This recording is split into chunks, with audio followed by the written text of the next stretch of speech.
Bismillahirrahmanirrahim. Assalamualaikum warahmatullahi wabarakatuh.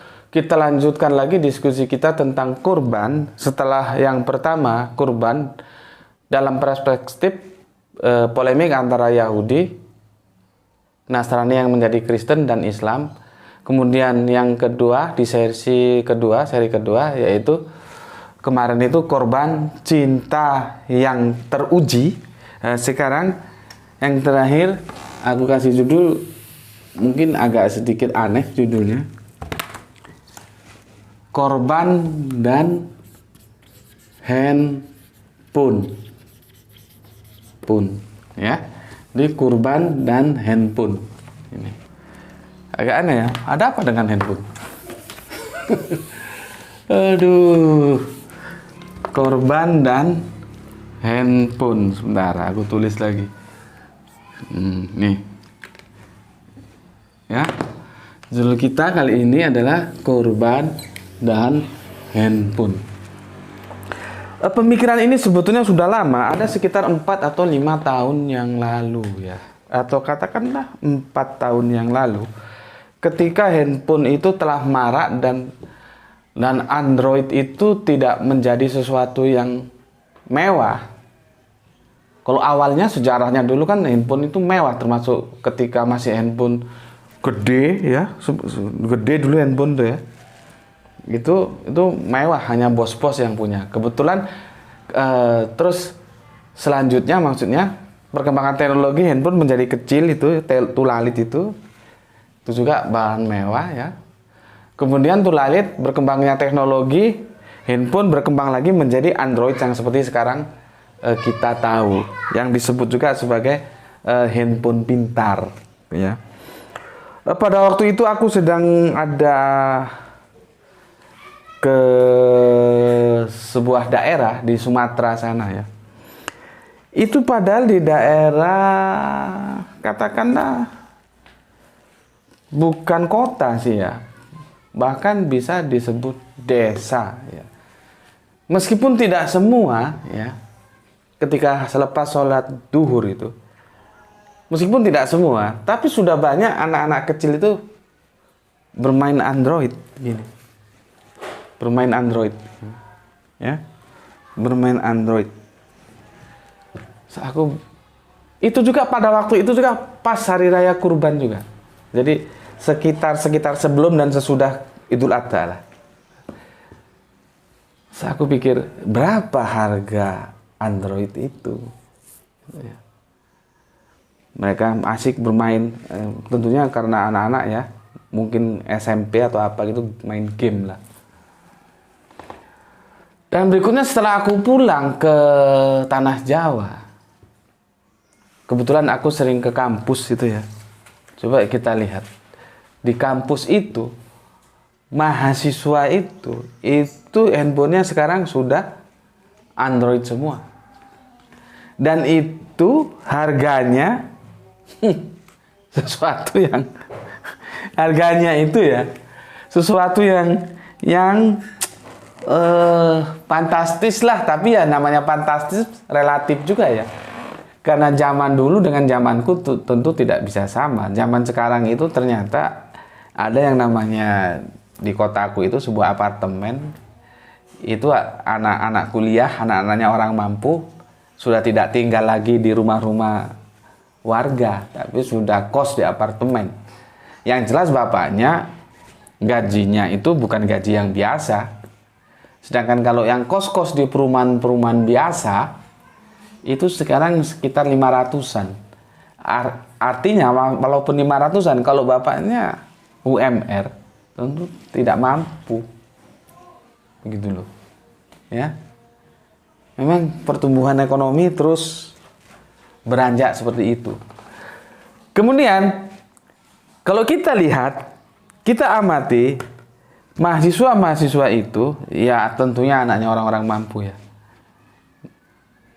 Mereka rata-rata sudah memegang Android yang harganya itu kisarannya itu ini loh.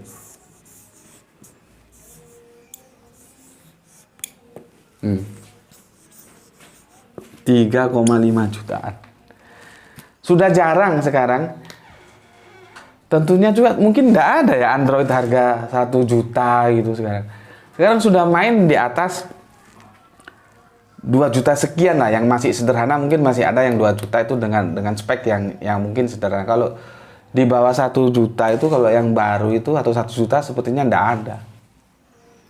Jadi rata-rata sekarang sudah main karena seorang juga dituntut oleh kemampuan teknologi ya. Itu bermain di angka ini. Handphonenya anak-anak mahasiswa itu. Ini 3,5 juta. Ya. Suatu yang fantastis. Dan mereka itu biasanya sering gonta-ganti. Entah itu alasannya macam-macam lah. Mungkin karena ada model lain yang speknya lebih tinggi, atau sekedar mau ganti model saja, atau karena bosan. Tetapi intinya mereka sering gonta-ganti handphone yang dengan harga sekian ini. Gitu loh. Ya, tentunya mereka anaknya orang-orang mampu. Kebanyakan itu dari luar pulau, ya. Luar pulau, meskipun yang dari Jawa juga ya banyak juga. Sekarang, pernahkah kita berpikir bagaimana kalau kita komparasi dengan kurban? Seperti kemarin yang aku jelaskan di seri kedua, ya, bahwa kurban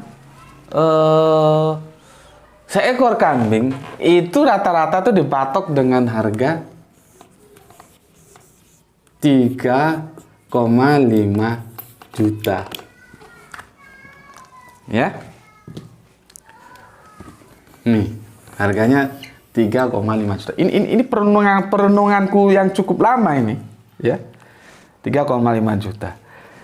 Di sini itu adalah kebutuhan handphone Android HP, ya. Di sini itu kurban, ya, atau kambing,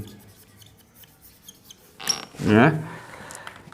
Kalau ini kan HP, ya, kebutuhan duniawi lah ini, ya. Hal-hal yang duniawi, ya. Nih HP. Harganya sama-sama 3,5 juta. Ini kan sama. Ini 3,5 juta, ini 3,5 juta. Sama. Oke, sudah? Aku lanjutkan. Minum dulu. Bismillahirrahmanirrahim.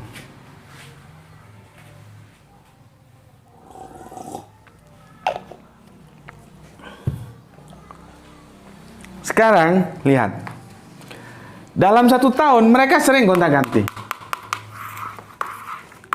Artinya 3,5 juta itu bukan sesuatu yang berat bagi mereka.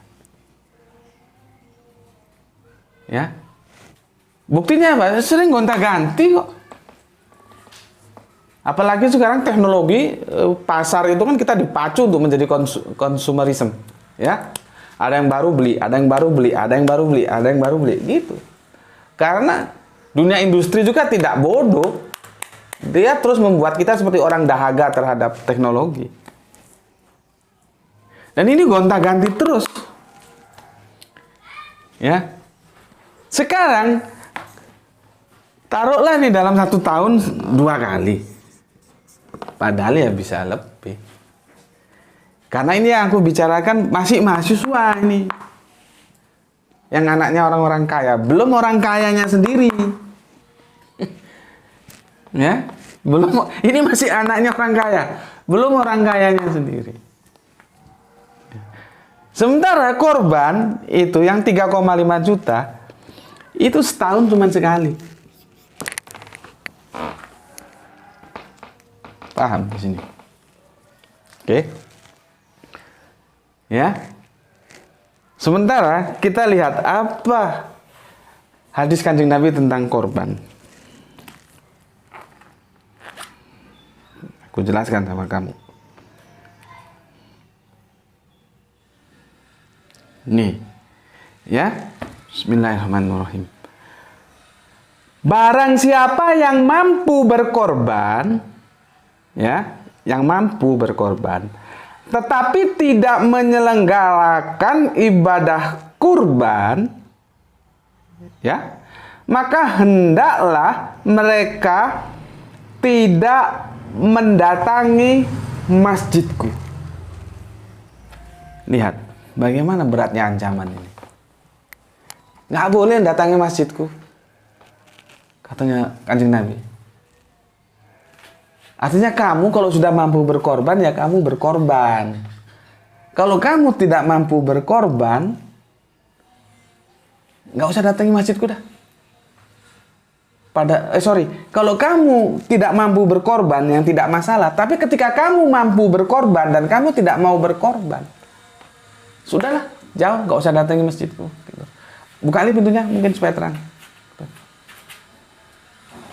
Ya, paham? Aku baca lagi supaya kamu benar-benar memahami.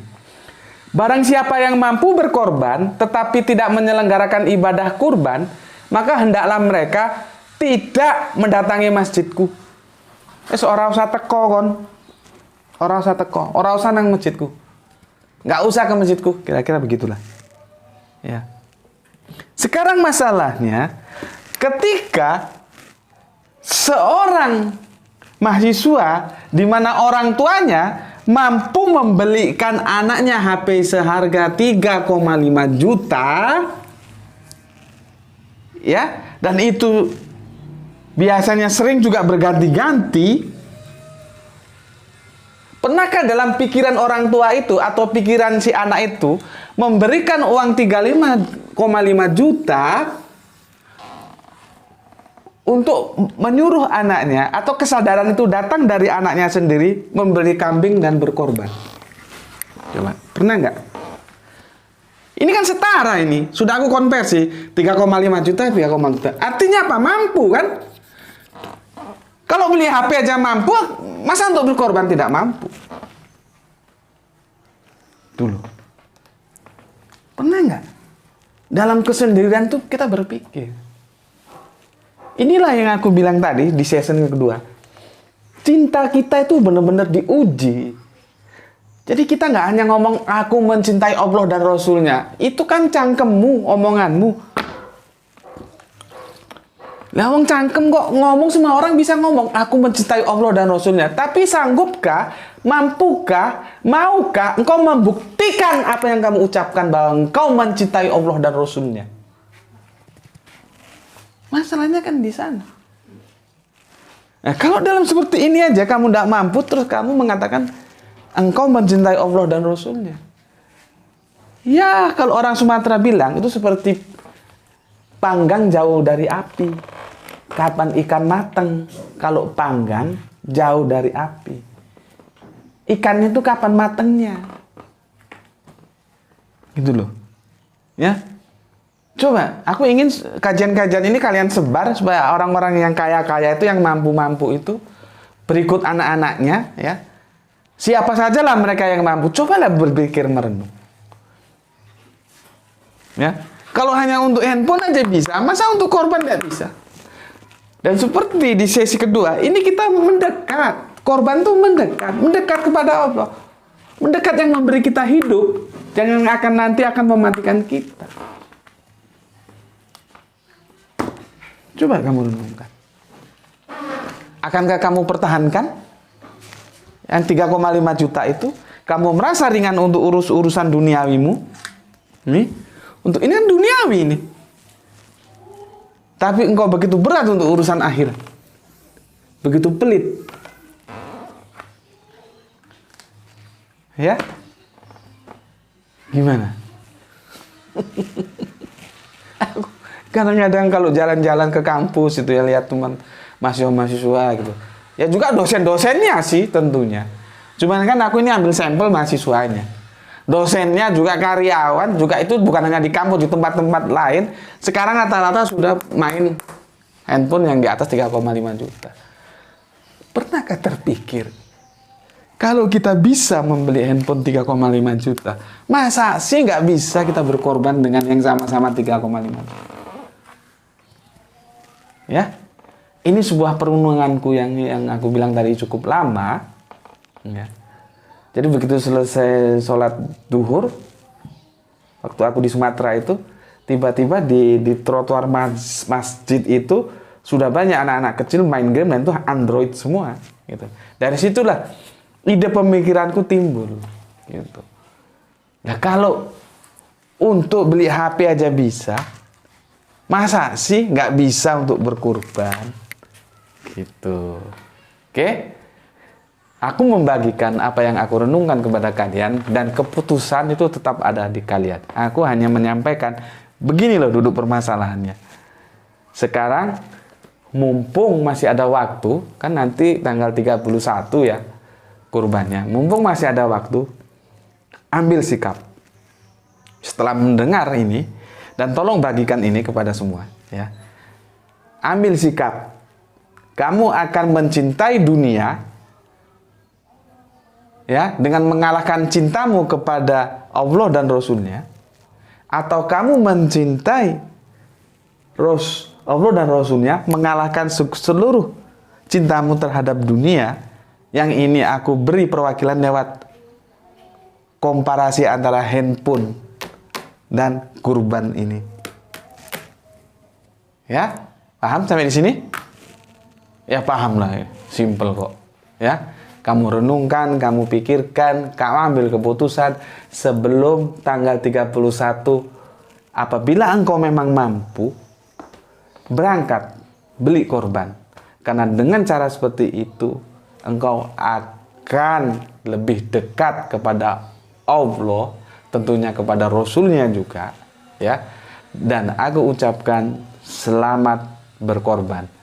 Assalamualaikum warahmatullahi wabarakatuh.